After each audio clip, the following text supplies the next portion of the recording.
Hi, I'm Lucy from Aurora Middle School, and I'm going to be showing you how to do hands-on equations. So, we have this blue pawn, which stands for x, and this white pawn, which is for the opposite of x. And then for this one, green cube, it's a negative cube. And then the red one is positive, so if you put them together, they're a pair of zero. Same with this thing. Okay, so the first problem is 4x plus 3 equals 2x plus 7. So here is the problem on the scale. To start, we're going to take out the blue pawns. Okay, and then we want to get rid of this 3, so you have to take 3 from both sides. What is 7 minus 3? 4. So the answer is x equals 2.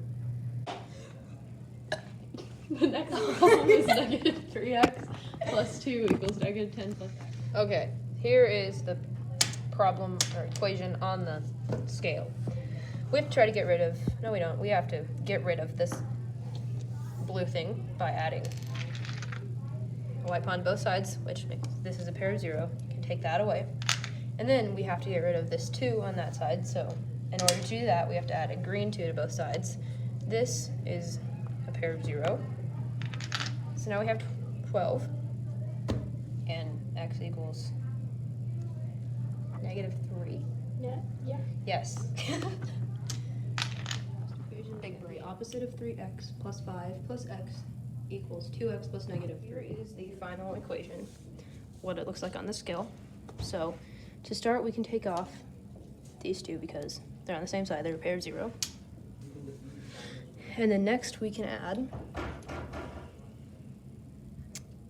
2 blues, you get a pair of 0, and then do the same thing.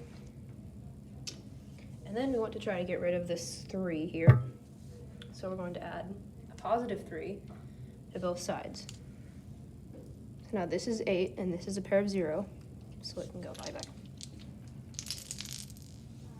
And so this is 8, yep. Which means x equals 2. Thank you for watching my hands-on equations video. Subscribe to my math teacher's YouTube channel because he's pog.